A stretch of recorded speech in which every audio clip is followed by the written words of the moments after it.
वैश्यनगर भाजपा मंडल द्वारा आयोजित किसान सम्मेलन में सांसद रमाकांत भार्गव आए। इस मौके पर वरिष्ठ भाजपा नेता मुकेश टंडन, राकेश सिंह जादव आदि नेता व कार्यकर्ता मौजूद थे। लेकिन जब से हमारी भारतीय जनता पार्टी की सरकार बैठी है, केंद्र में बैठी, हमारे शिवराज जी मुखिया, लेकिन वो सही मद में खर्च नहीं होता था, वो ऐसी मदों में खर्च होता था कि 70% पैसा हमारी जेब में जाए और बाकी के 30% पैसा जनता के बीच में जाए। लेकिन पहली बार ऐसा मौका आया है हमारे दोनों सरकारों के होते हुए कि पैसा सीधे वहां से क्लिक पैसा होता है और यह हमारे खातों में पैसा आता है। नगर पालिकाओं के ट्रांसफर, बाबुओं के ट्रांसफर इन्होंने बैठते से ही करे और इसके बाद सबकी दुकानें चालू हो गई। 1 लाख ले आओ, 50,000 ले आओ और ट्रांसफर रुकवा देंगे और ट्रांसफर रुकवाने का भी सिलसिला शुरू हो गया था। जादव जी भी उपस्थित है, मैं उनसे भी आग्रह करूंगा वे भी मंच पर अपना स्थान ग्रहण करें। हमारे बीच भारतीय जनता पार्टी के वरिष्ठ नेता सम्माननीय तीरथ प्रताप सिंह जी, दुर्गानगर मंडल के अध्यक्ष सुरेंद्र चौहान जी, रंगई के पूर्व सरपंच श्री सुशील वर्मा जी, प्रताप सिंह जी कुशवाहा का विधिवत शुभारंभ करें। हमारे जो किसान बंधु और जो कार्यकर्ता साथी इधर खड़े हुए हैं उनसे मेरा विनम्र आग्रह, कृपया मंच पर कार्यक्रम स्थल पर जो कुर्सियां लगाई गई हैं उन पर बैठकर अपना स्थान ग्रहण करें। जैसा कि पूर्व में आप सबके पास में एक पत्रक भी गया होगा, देश में वर्तमान समय में जो हालात चल रहे हैं उस हालात को देखते हुए, अरे ये तो एक बिचौलियों हटाने की व्यवस्था है। हमारे यहाँ भी दलाली प्रथा थी, आप लोगों को मालूम होगा। जो किसान बड़े बड़े किसान थे वे दलालों के माध्यम से गल्ला बेचते थे। आज जबकि चूंकि सीधी पार्टियों में बेच रहे हैं। मैं मंडी अध्यक्ष था उस टाइम में, मैं बता रहा हूँ किसान जहाँ बैठे होंगे, हम नीलाम में जाते थे तो हम जो पर्ची कट जाती थी हमें मजबूरी में वो माल तुलाना ही पड़ता था। बीच में एक संशोधन आया, अरे हमारा माल है, हम खुद नहीं करा पा रहे और खुद कराई के भी हमें पैसे देना पड़ रहे हैं। यदि ये संशोधन हो रहे हैं तो कौन सी बुराई हो रही है। हमारे देश को आजादी हुए लगभग 73-74 साल हो गए। आजादी के बाद देश में भी अनेक सरकारें बनी और मध्य प्रदेश में भी अनेक सरकारें बनी।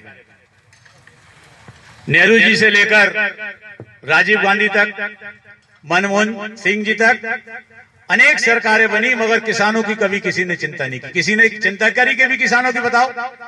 एक बीच में चरण सिंह जी भी बन गए थे प्रधानमंत्री जी, किसान नेता थे, मगर किसानों का जीवन स्तर सुधर जाए, किसान आत्मनिर्भर बन जाए। आत्मनिर्भर अगर किसान बनेगा तो ही हमारा ये देश आत्मनिर्भर बनेगा, तो ही हमारा मध्य प्रदेश आत्मनिर्भर बनेगा, तो ही हमारा ये जिला आत्मनिर्भर बनेगा।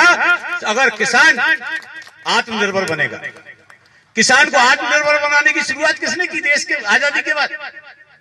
आजादी के बाद अगर सबसे पहले किसी ने किसानों की चिंता की तो हमारे देश के प्रधानमंत्री पंडित अटल बिहारी वाजपेयी ने की। उनको मालूम था कि गांव के आदमी का जीवन कैसा है। हमारे आसपास के गांव में सड़कें नहीं थी, प्रधानमंत्री सड़क बनाकर उनने उस किसान की चिंता करी जो बरसात के समय अपने खेत पर नहीं जा पाता था, खेत पे नहीं जा पाता था तो बरसात की फसल में दवाई नहीं डलवा पाता था। घर का बुजुर्ग अगर बीमार हो जाए तो उसको इलाज के लिए नहीं ला पाता था। 3% ब्याज से अपनी रकम गिरवी रखकर लाता था और फिर अपने खेत में बीज बोता था। उस किसान को किसान क्रेडिट योजना लाकर उस किसान को आत्मनिर्भर बनाने का काम हमारे प्रधानमंत्री अटल बिहारी वाजपेयी ने किया। इसके पहले भैया कहां थे आप? आज किसानों के चिंतक बन गए, आज आप किसानों के मसीहा बन गए। इसके पहले कहां थे भाई? जनता, ये किसान आपसे पूछ रहे हैं, आप जवाब दो भैया। वहां जाकर दिल्ली में आंदोलन कर रहा हो, गुलाबगंज रैली ले जा रहा हो, अरे आप तो बताओ भैया, आपने 14 महीने में भी आपकी सरकार रही, आपने कहा दे दो किसानों का? ये बता दो मेरे का कुछ मिला भाई हो 14 महीने में? लिए फिर आ गई। ऐसा छल करा था बुजुर्गों के साथ। ये पहली बार किसानों को अगर छला है भावनात्मक रूप से तो कांग्रेस की सरकार ने छला था। माननीय मुख्यमंत्री जी ने किसानों के लिए कौन सी कमी करी? हम जानते हैं कि ये ढोलगढ़े की हालत क्या थी। हमारे ये 22 मतदान केंद्रों पे क्या रास्ता था क्या जाने आने का? बताओ। हमारे कमल सिंह जी पटेल बैठे तो खेतों में कैसे पहुंचे? अब कैसे जा रहे हो? सनसनाती हुई सीसी रोडें बन गई। और जितनी भी मान्यवर शिवराज जी की जनहितैषी योजना है उनको बंद करने का काम भी कमलनाथ की सरकार ने किया था। भगवान की बड़ी कृपा हुई कि कोरोना महामारी आने से पूर्व कांग्रेस की ये सरकार अपने ही बोझ से गिर गई और हमारे जननायक माननीय शिवराज जी इस प्रदेश के चौथी बार मुख्यमंत्री बने।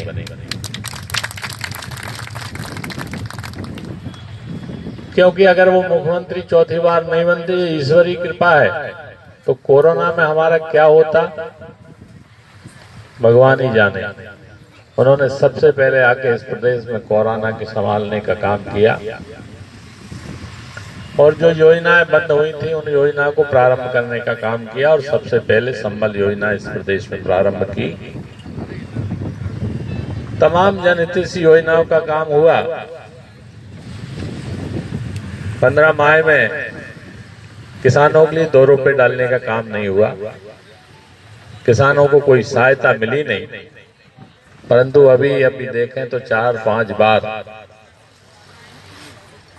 माननीय मुख्यमंत्री जी ने किसानों के लिए पैसा डालने का काम किया है, चाहे वह बीमा की राशि हो, चाहे अतिवृष्टि से जो नुकसान हुआ था खरीफ में उसकी राशि का डालने का काम भी हुआ है और उसका लाभ विदिशा जिले पूरे प्रदेश को और विदिशा जिले को भी मिला है। और जब पूरा प्रदेश को लाभ मिलेगा तो मान्यवर शिवराज जी की विदिशा तो कर्म भूमि है, विदिशा उनका घर है, विदिशा कैसे खाली रह जाएगा। मित्रों, मध्य प्रदेश और विदिशा के किसानों को तो चिंता का कोई विषय ही नहीं है। हमसे ज्यादा आप जानते हैं।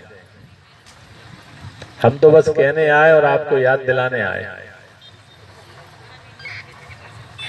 माननीय मोदी जी ने संसद में किसानों से भलाई के लिए किसान संशोधन बिल भारी बहुमत से पास कराया। उस समय संसद में कोई विपक्षी दल, चाहे वो कांग्रेस हो, बोलने का काम नहीं किया। कुछ समझ में नहीं आया क्या हो रहा है, क्यों किसानों के बारे में शायद वो ज्यादा जानते भी नहीं है। मैं तो सदन में मौजूद था, कांग्रेस युवराज उठ के चल दिए, देखा देखी कुछ विपक्षी दल भी चले गए, परंतु उनको ये कहने की शायद हिम्मत नहीं थी कि इसमें गलत क्या है ये बता पाए। अब ये कहते हैं कि वो कंटेंट फार्मिंग जो होती है, अगर अपन ये कहें कि लीज पे हम 1 साल के लिए देते हैं, अपने यहाँ कौली कहते हैं, कहीं 1 साल के लोग लीज कहते हैं, कोई बटिया से भी देते हैं। अपने प्रदेश में भी है, पूरे देश में अलग अलग इसकी परिभाषा है और अलग अलग परंपरा है। हम 1 एकड़ या 2 बीघा जमीन कौली से देते हैं तो उसका पैसा ले लेते हैं, साल भर कोई दूसरा किसान जोतता है और वो जमीन छोड़ देता है। अब ये कहते हैं कि नहीं ये गलत हो रहा है। पहले से भी हमारे यहाँ व्यवस्था है। मध्य प्रदेश में तो कौली का अगर स्टाम्प भी हमारे पास होता है, 1 साल के लिए अगर एक किसान दूसरे किसान के लिए कौली देता है और स्टाम्प लिख देता है और मुआवजा मिलता है तो वो कौली वाले को ही मिल जाता है। किसान जहां चाहे देश में जाकर अपनी उपज को बेच सकता है, तो इसमें कोई बुराई हो तो आप लोग बताइए। मैं समझता हूं कोई बुराई नहीं है। पहले एक मंडी से दूसरी मंडी जाते थे तो दिक्कत हो जाती थी। व्यापारी अगर किसान के घर से माल ले जाए तो क्या गलत है? किसान को ये लगेगा कि मुझे जहां ज्यादा अच्छा मूल्य मिल रहा है वहां वो बेचेगा, उसकी स्वतंत्रता है इसमें। हाँ, बिचौलियों से मुक्ति मिल गई। पहले ये होता था कि आड़त लगती थी, आज आड़त प्रथा पंजाब में भी है, अब इस कानून से खत्म हो गई। कुछ लोगों को पेट में दर्द हो रहा है। इस तरह की कोई ऐसी कानून में दिक्कत नहीं है जो किसान के विरोधी हो। आज हमारा किसान किसी भी गांव में बैठे बैठे अपनी उपज को बेच सकता है और वो मंडी में अच्छा मूल्य मिले और मंडी में आना चाहे तो कोई दिक्कत नहीं है। मंडी तो अच्छी है, उसमें काम हो रहा है, मंडियां हमेशा खुली रहेंगी। और मध्य प्रदेश के मुखिया मानवर शिवराज जी ने तो अब जो मंडी की फीस लगती थी वो 50 पैसे कर दी। पंजाब में तो इससे आज पहले भी ज्यादा थी, आज भी ज्यादा है। अब कुछ 2 महीने बाद, 3 महीने, 4 महीने जब कानून के लिए निकल गए तो कांग्रेस को कुछ होश आया और कहा कुछ करना चाहिए। तो कुछ नहीं तो अब आजकल सड़क पर ट्रैक्टर दौड़ाने का काम करते हैं कि अब उन्होंने खेत में तो दौड़ाने का ट्रैक्टर, खेत में खेती करने का काम तो किया था। आज हम विदिशा किसानों से बात करने आए थे। हमारा किसान मंडल स्तरीय किसान सम्मेलन, इस सम्मेलन में किसानों से संवाद हुआ, किसानों से चर्चा हुई और मध्य प्रदेश का किसान और विदिशा का किसान माननीय मोदी जी के साथ और तीनों कानूनों के समर्थन। किसानों को लेकर केंद्र सरकार अपनी बात से संतुष्ट नहीं करा पा रही, क्या लगता है? कोई संतुष्ट होना ही नहीं चाहता, संतुष्ट कैसे कराएंगे? मैंने अपने अभी संवाद में ये बात कही कि सारी योजनाएं जो हैं वो किसानों के हमारी सेवा निरस्त कर दी गई है। आपसे विनम्र निवेदन है कि हमारी सेवा सम्मिलन की जाए। धन्यवाद।